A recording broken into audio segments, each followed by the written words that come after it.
Assalamualaikum warahmatullahi wabarakatuh. Jumpa lagi dengan kami. Kali ini akan kami memberitahukan tentang karomah Sang Wali Allah Ralilur. Namun sebelumnya, klik dulu subscribe dan bell dari channel kami Farouk Ali Ridha TV. Karomah merupakan pertolongan dan kemuliaan atau kehormatan dari Allah Subhanahu wa taala kepada orang-orang yang dikehendakinya.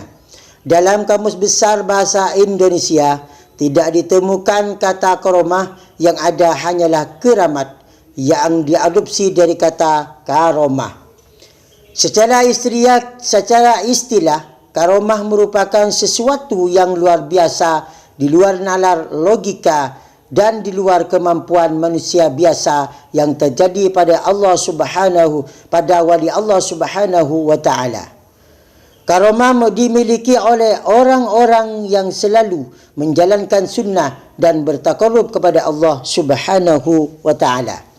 Tapi tidak semua hal di luar nalar logika bisa disebut sebagai karomah. Sebab hal semacam itu juga bisa terjadi kepada penyihir melalui bantuan syaitan. Mereka melakukan hal yang luar biasa. Allah Subhanahu wa taala memberikan hal luar biasa kepada musuh-musuhnya agar mereka semakin tergelincir jauh dari rahmat Allah Subhanahu wa taala. Karomah hanya dimiliki oleh para wali yang senantiasa beribadah, menjalankan kewajiban dan sunnah Allah Subhanahu wa taala dalam keadaan lapang dan sulit. Seorang wali akan senantiasa mendekatkan diri kepada Allah, sebagaimana terdapat dalam surah Yunus ayat 61 sampai dengan 63, yang artinya, ingatlah, sesungguhnya wali-wali Allah itu tidak ada ketakutan terhadap mereka dan tidak bersedih hati, yaitu orang-orang yang beriman dan mereka selalu bertakwa. Bagi mereka berita gembira di dalam kehidupan dunia dan akhirat. Di sinilah kita perlu memahami bahawa yang disebut para wali Allah adalah mereka yang selalu bertakwa, menjalankan perintahnya serta menjauhi segala larangannya. Dengan demikian, setiap orang yang selalu menjalankan syariat Allah adalah waliullah, walaupun tidak tampak karomah pada diri mereka.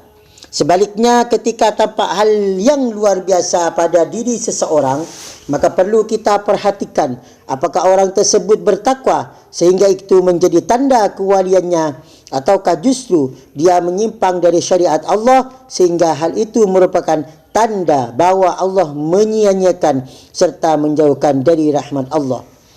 Dari sini kami meyakini bahawa Ralilur merupakan salah satu wali Allah, bukan dengan hanya melihat kelebihan serta karomahnya yang luar biasa, namun lebih kepada ketakwaan dan sikap zuhud yang sangat tampak pada beliau dalam balutan sifat wara' yang menghiasi setiap perjalanannya. Karung uang. Pada bulan Ramadan, Ralilur mengajak salah satu khadamnya, iaitu Abdul Khaliq, Santi asal Socah, untuk pergi ke luar pesantren.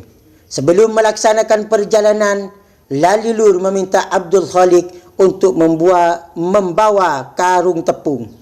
Maka berangkatlah keduanya dengan berjalan kaki dari daerah Cunuk, Bangkalan menuju ke arah utara hingga azan maghrib berkumandang. Abdul Khaliq menyampaikan kepada Ralilur bahawa azan telah tiba, akan tetapi Ralilur seakan-akan tidak mempercayainya. Kata siapa? Kata beliau, hingga beberapa kali. Akhirnya mereka pun memasuki satu desa dan mengetuk salah satu rumah warga, sehingga keduanya berbuka di rumah warga tersebut. Usai menunaikan solat maghrib, Ralilur dan khadamnya kembali melanjutkan perjalanan ke arah air mata Arosbaya.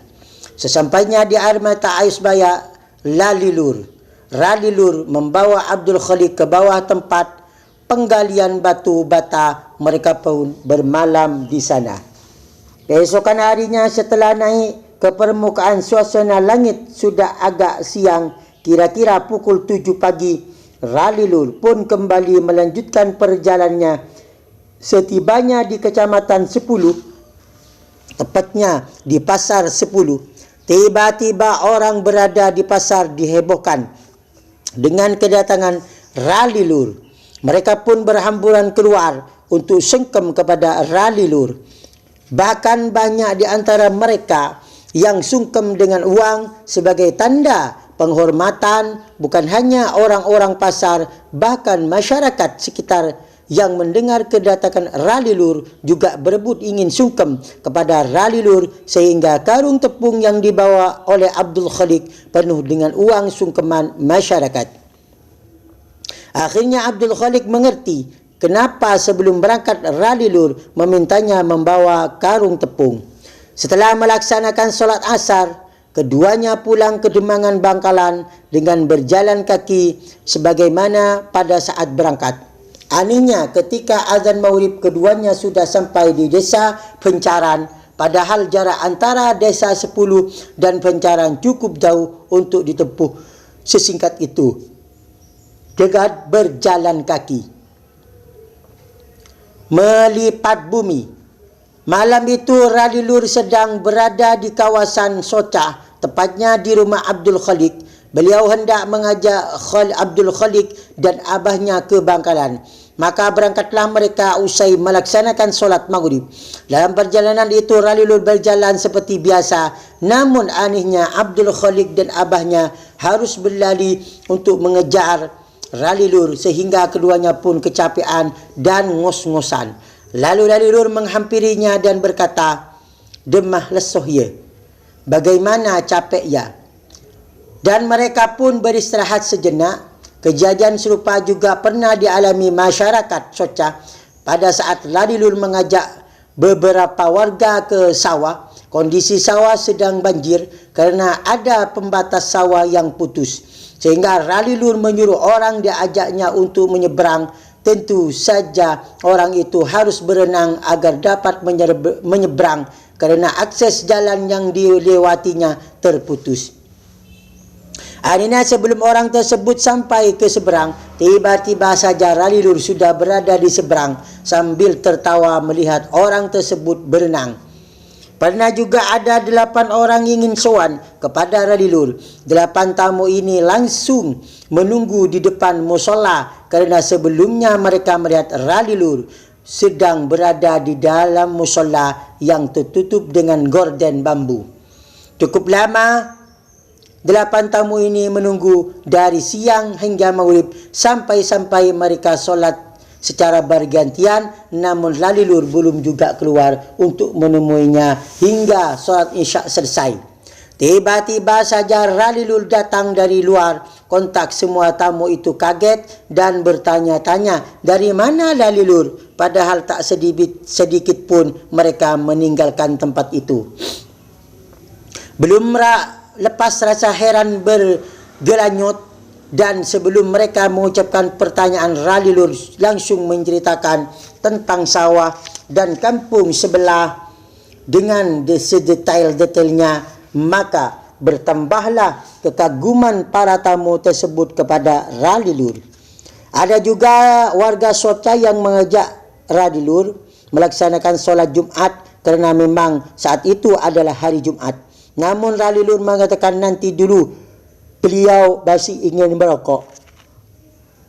Setelah itu mereka berangkat ke masjid duluan.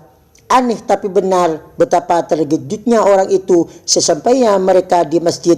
Ralilur sudah menempati sop paling depan. Suatu malam Ralilur mengajak Mus untuk bepergian, padahal malam itu sedang turun hujan sangat deras sehingga sungai-sungai penuh dengan air bah, dan ternyata tempat yang dituju oleh Ralilur harus menyeberangi sungai di desa Karangken Timur yang asuhnya sangat kuat. Saat mau menyeberang, Mus pun merasa ketakutan, tidak berani untuk menyeberanginya. Namun Ralilur tetap memerintahkan Mus untuk menyeberang sambil memejamkan mata. tapi Mus tetap saja merasa khawatir. Akhirnya kerana terus dipaksa, Mus mau melakukan perintah Lalilur, dan ajaibnya ketika Mus membuka mata sudah berada di seberang sungai. Kemudian perjalanan dilanjutkan ke desa Pakaan. Namun di tengah perjalanan Mus kecil tertinggal dari Lalilur, dan pada saat itu ada segerombolan maling yang melihat Mus. Mereka menyangka Mus juga seorang maling sehingga Mus sangat ketakutan. Saya memanggil Lalilur. Cetina aki kula kiai deki kula mate katibi.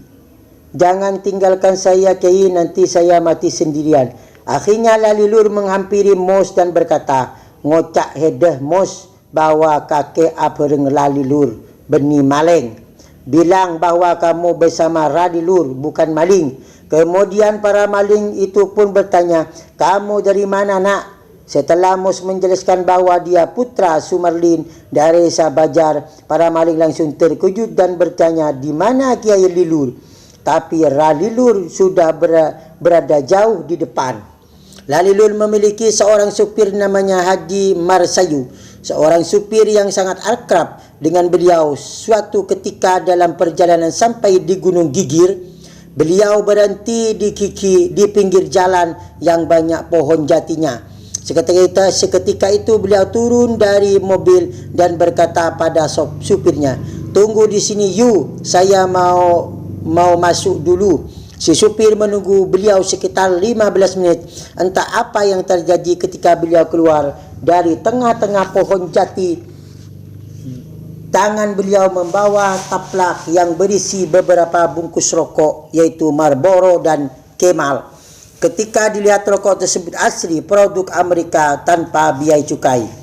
Pernah suatu pagi sekitar pukul 9, saat itu Lalilur dan supirnya bernama Sulin berada di Banjargalis, dan tanpa disangka Lalilur meminta supirnya itu untuk mengejarnya. Ayo kejar saya, kamu lari yang kencang, saya hanya akan berjalan, dan kalau kamu bisa mengejar saya, kamu hebat, ucap Lalilur. Jarak antara Lalilur dan supirnya saat itu perkiraan berjarak 50 meter. Namun melihat kondisi fisik Lalilur yang sudah agak sepuh, supirnya yakin akan mampu mengejar Lalilur. Namun ternyata setelah dia mengejar Lalilur yang hanya berjalan biasa, dia tidak mampu menjamah Lalilur. Dia terus saja berjarak 1 meter di belakang Lalilur. Hingga akhirnya supir itu kecapean dan menyerah kerana nafasnya sudah ngos-ngosan.